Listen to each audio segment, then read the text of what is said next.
We are super excited to be at the ICT Spring 2023 to record a whole Tech Talk season about tech for sustainability. ICT Spring is one of the top tech conferences in Europe where business decision makers, innovation managers, startups, researchers, and venture capitalists get to network and exchange knowledge. We have a superb lineup of guests who share with us what sustainability means to them, their views on how technology impacts the sustainable future of the world, and what their company is doing to contribute to that future. Among other things, we also ask them about how they stay at the forefront of technological advancements and use them to address sustainability challenges.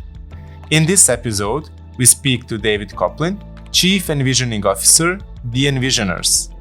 Are you excited as we are? So let's jump right into it. Welcome to a new episode of Tech Talk. This is episode 4 of our ICT Spring Special season, and it's called The One on Tech for Sustainability with the Envisioners. That's right, and today we are happy to have with us Dave Coplin. Am I pronouncing that right? Perfect. Chief Envisioning Officer, the Envisioners. So welcome, Dave. Thanks for having me, guys. Well, we start with one question, which is, what does sustainability mean to you in a few words? Well, sustainability is about how do we do the right thing for the planet and the right thing for ourselves. So I don't want sustainability to mean that we can't have nice things or good experiences. And so for me, it's about transformation. Let's take an example, long-haul air travel. Right? Should we have that or not? You could say from a sustainability perspective, we shouldn't have it. Well, I want to invent some technology that means we can have it and does it in a way that means that we can all enjoy the benefits that brings our society. So it's about how do we use the opportunity of new technology to transform what we do, to do the things that are important to us in a way that is supportive of the planet rather than detrimental to it. Very well said. Wow. And in your view, how does technology impact the sustainable future of the world? I think there are two really important ways that technology helps us with sustainability. The first is it helps us understand it. And I think that's really, really important, that we're able to use data to model lots of things so that we truly understand what are the right levers for us to pull to have the most effect. And so I think technology is instrumental, fundamental in us understanding the problem and then helping us identify the solution. So that's the first area. The second is how we can use technology to create solutions to the problems that we face and deliver us the outcomes that we're looking for. And those may be anything from, being able to create a alternative to concrete that isn't as intensive in terms of carbon. We talked about long-haul air travel as another example, or even creating experiences that have no impact to the planet. So the ability for us to innovate and change and transform what we do, the experiences that we provide with each other, that's the second huge area of where technology really, creates an opportunity for us to do better by the planet. And how does your company contribute to that? Well, the Envisioners is all about transformation. And the problem with transformation is you're talking to people about a future world, about a different way of doing things. And, if we say that, you're going to do your business differently, whether it's about sustainability or not is irrelevant at this moment. It's really hard for people to visualize what that is and to decide whether that's good or bad or how they might get there. So the process of envisioning is, let me describe a world to you, a future where you could be operating, a way that you could be doing business or experiences that you could be providing with your customers. And let's really explore what that could be. And then if we like that, then let's extrapolate from that. These are the things that we've got to do to build it. So when it comes to sustainability, it means you're helping organizations change what they do in order to deliver an outcome that is better for the planet. Sometimes it's doing the same thing, but in a way that, offers value to the planet rather than takes value from the planet. Sometimes it's fundamentally changing the thing. Like maybe we shouldn't do that. Maybe we should do something different. And so it's really helping customers and organizations have the confidence to explore new ways of working, new ways of doing things. And it's not always easy, is it? Oh, not at all. And this change is hard. I've been in the IT industry for 30 years, and there's only one thing that's been consistent in those 30 years, and that's the humans. That they are the most important part of the equation. That you can have all of the technology you want. You can have all of the, we could create something that, just I keep going back to air travel, ultimately, if we can't change the way that humans work, if we can't help them change the things that they do, then actually none of that stuff has value. So it really is, it's a human conversation, and it's about connecting people with the opportunity or with the potential such that they can decide themselves that they want to change. If I could give you a different example, again, away from sustainability, but the pandemic, one of the silver linings from the terrible, just the sort of the awful experience that we all went through is most people now have a much richer relationship with technology than they did before, and grandparents are Skyping each other and all that kind of, or their grandkids, all that sort of stuff. That's really good. So they've now seen that it can be done, and they know that there's value. And so they're happy to then explore it and go further. I think when it comes to sustainability, that's what we can do for people as well. And people, I think, now are much more open-minded to that conversation, to make better choices. And I think, we can help nudge them to make better choices as part of that conversation. Right. And what are some of the issues that, you're trying to solve with your clients? Well, the main issue is about what's the experience that we're trying to provide, and are there different ways that we could do it? And you could take really simple examples like the digitization of payment. So in the old days, I would have a checkbook, then it was a credit card. Now I'm paying on my phone. Do I need a paper receipt? No. And that whole transaction. So, working to, and the focus is actually less about sustainability and more about how do you create, we call it a frictionless experience. So you go somewhere and everything just works, right? And it's easy and intuitive, and you do it. And as a byproduct of doing that, you can significantly reduce your impact on the environment.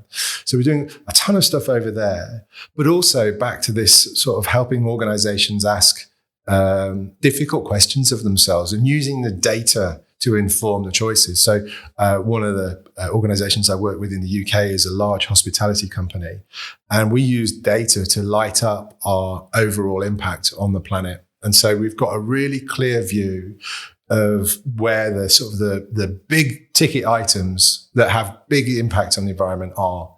And of course, what's great about that is the data shows you things that maybe you didn't expect to see. We expected to see in our business that, the transport of our customers to our premises is a big one. The energy that we burn in the kitchens, as gas kitchens, would be a big one. But of course, the biggest one is the impact of all of the red meat, the ruminant meat that we serve to our customers. That is the single most largest contributor to the carbon emissions from our business.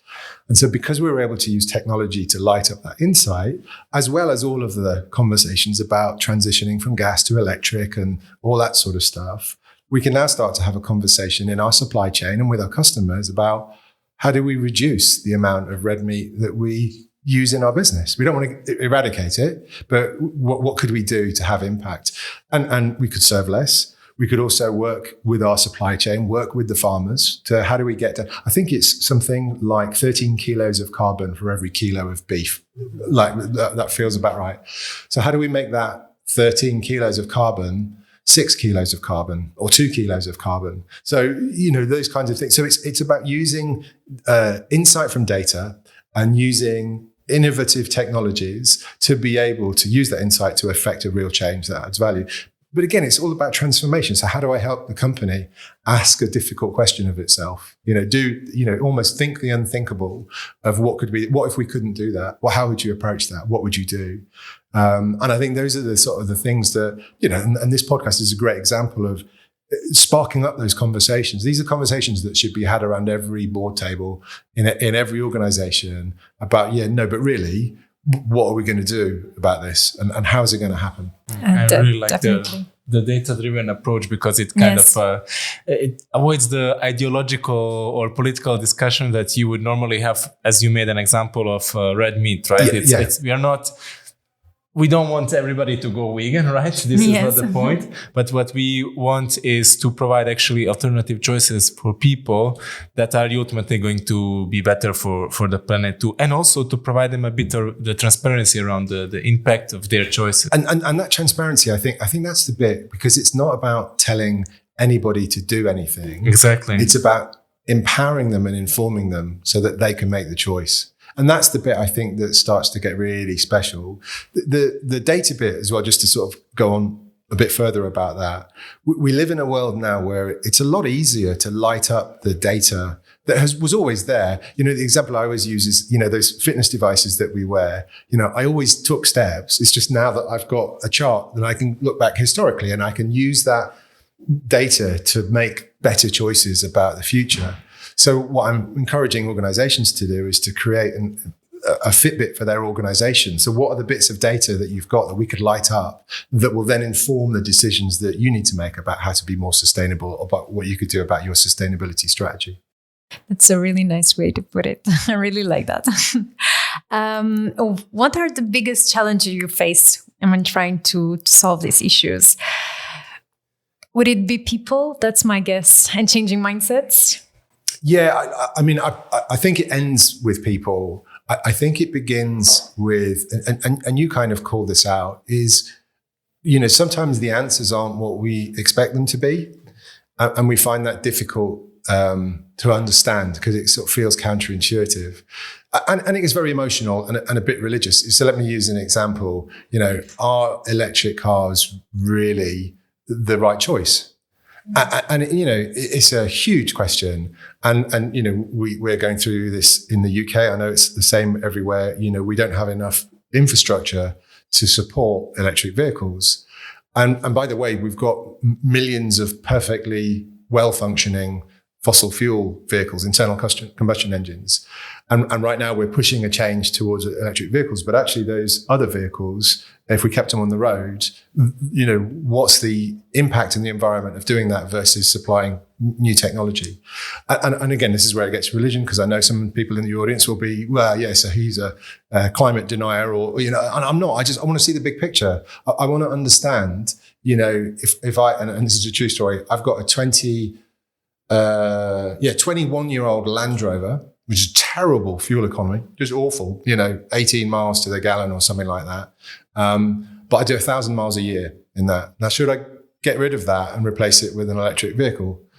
The question that you can also ask at that point is do you need to carry, 2 tons of steel and rubber with you wherever you go?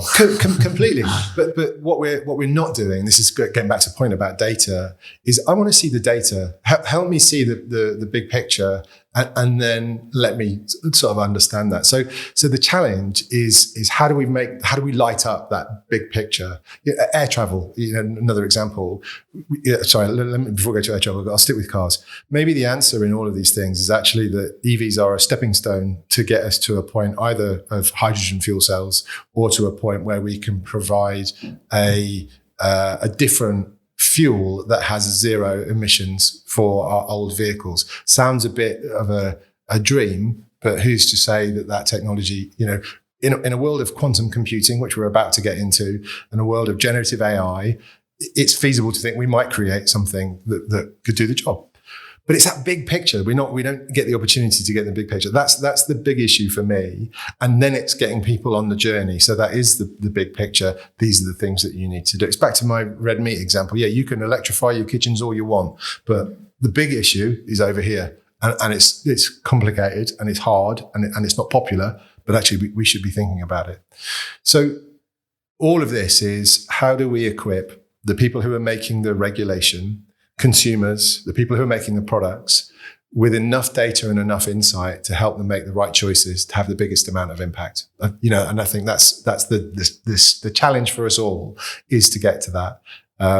The cars example I know is religious, and we've got to figure out that approach in terms of what we do. But it's a great example of that issue at play, is how do we equip people with the right skills? And maybe, there are different ways for us to deal with it. Many countries are looking at the impact of their vehicles and transport systems and coming up with different approaches to the problem rather than a blanket ban or, whatever it might be. So it's having, view of all of those things. And how do you ensure that your organization stays at the forefront of technological advancements and uses them to address the sustainability challenges of the future? I have a really simple answer to this, and it sounds a bit facetious, but it's about keeping your eyes open and your mind open too. That's another part of it. So with technology in particular, what becomes really important is that you don't get stuck in just one place. You've got to look all around and see how new technologies are emerging, but more importantly, how people are using them. And then be open-minded enough to say, well, if they're using it like that, what if you twisted it through 90 degrees? Could you use it like that in a different scenario and being open to that? And what that really means is you're just taking the time to look at things and to stay, up to date on developments, but you're taking the next step, which is to start to theorize, envision where those things might be useful. And I think for sustainability, and again, it's back to the sort of what is the question that we're trying to solve. That becomes really helpful. So it starts to, open up the potential of what you could do and where you could do and how you might have to change people's mindset in order to get them there. So, Dave, I want you to picture yourself in 5 years' time. And how do you see technology making the world more sustainable in 5 years? So how do you envision that? Right. So I'm going to be really wild. Great. Everybody talks about the metaverse, but my metaverse is different. My metaverse is created off the back of generative AI and the ability for me to create a digital twin of myself. Oh. Right. So a digital Dave that I give a persona to. So I'll have a Dave's business persona, right? Knows everything about how I do business, knows the business I'm in, knows the customers that I can add value to or the kinds of things I can do for customers that add value.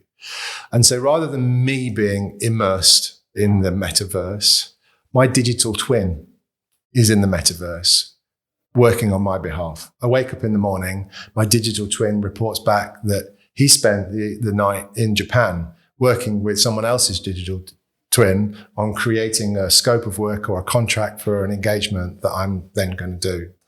And so I haven't got to travel to Japan. I haven't got any of those kind of things to do. But it's done with authenticity. So I've empowered it. It is, understands me, understands how I do business, all those kinds of things. So I hope that technology is enabling us to be really purposeful about when we need to travel and whether that's locally to the office or internationally to do business. I really want technology to enable me to only have to go to New York or Tokyo or Luxembourg when actually it makes sense for me to physically be there. And that's the 5 years from now, that's what I want us to have delivered to everybody. And the flip of that is that we as humans, we live up to our part of that bargain. We don't just go to Tokyo because, it's going to go to Tokyo. It's fantastic. We go to Tokyo because actually, no, this is the time. It's a bit like flexible working. I don't know if it's the same for you in Luxembourg, but one of the things I'm really pleased to see that's happening in the UK and other markets where I'm involved is people still want to go to the office, but they only want to go to the office when there's a reason for them to be in the office. And we don't take our laptops from our home office and then sit in front of them in the office. We go into the office to meet with other people. And I want technology to continue to facilitate that. And I think in 5 years, I think that's a reasonable time frame for it to do that really well. But like I say, we need, as humans, to get better at making that choice. Like, this is not a meeting that I need to be at. My avatar could be there for me. That kind of thing. Yeah, that makes total sense. The reason why I go to the office is to see Carla and Paul. If I had Carla and Paul in my office, I would go to the office. Thank you. What is your key takeaway from participating in the ICT Spring? Oh, wow. So there are two things that have just blown me away. The first, and look, I don't say this at all the events, clearly. The community here in Luxembourg is off the charts. And I don't know if it's about the scale of the country or of the tech sector here, but the camaraderie, the connection, the desire to do great things, it's intoxicating. Someone who, in this industry, to be around people who want to do great things and want to do them together, it's just lovely. Really, really lovely to be in that environment. So that's my takeaway. I love Luxembourg and I love what's going on here. Second, I think it's also about there's a lot of people here who are really thinking about the future, whether it's about sustainability, whether it's about transformation, whether it's about how we keep people safe and cybersecurity, but they're thinking long term, and that's good. Quite often it's really easy to just do short term stuff. And that's kind of what got us into the problem with the planet in the first place. But they're looking at the long term and they're trying to say, these are big things. And what are we going to do about that? So off the back of that great community, you've got people who are asking the right questions and are trying to do some pretty big things. So I've really enjoyed it. And it also, it always fills me with enthusiasm because, and this sounds a bit arrogant, but you're not on your own. There's a ton of people. I mean, I don't know anybody here. I do now. I spent yesterday with them, spent today with them, last night with them, and I got a ton of contacts who we're all like-minded. We're all trying to make the world a bit better. Whether it's sustainability or technology or cybersecurity. And that's just really lovely to be part of that community. That's really, really great to hear. And I guess we'll be seeing you next year. I hope so. I've absolutely loved it. And I think the organizers have done a brilliant job of curating a really good program and having the right level of, sponsors and businesses in there. But again, to really bring it out again, to see the best of the tech sector in the region come together in a single place to be excited about the future is really powerful. So how could I not want to be there for when that happens again? Yeah, Luxembourg has this kind of contagious optimism to it, combined with a healthy dose of pragmatism, and that's what I think. And the whole slogan of the country is "Let's make it happen." Right? Do you know the two words that are magic words to me is pragmatic optimism, and we don't have enough of that. We've got a lot of pessimism, and there's a lot of dystopia right now in the world, and for me. And sustainability is part of the challenge in that, because it is pretty dystopian what might happen if we don't do more than we're doing today. But let's create a sense of utopia. We could do this, but let's be pragmatic about it. And these are the things that we have to do. And I love if that's in the DNA of the country, what a great place to start from. Perfect. Let's make it happen. Yeah, exactly.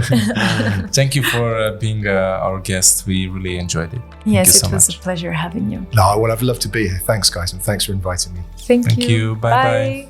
Bye. And that's all for today. This is Tech Talk. Technology made simple springs into action at the ICT Spring. Don't miss out on any future episodes by hitting subscribe. Thank you for listening, and until the next episode.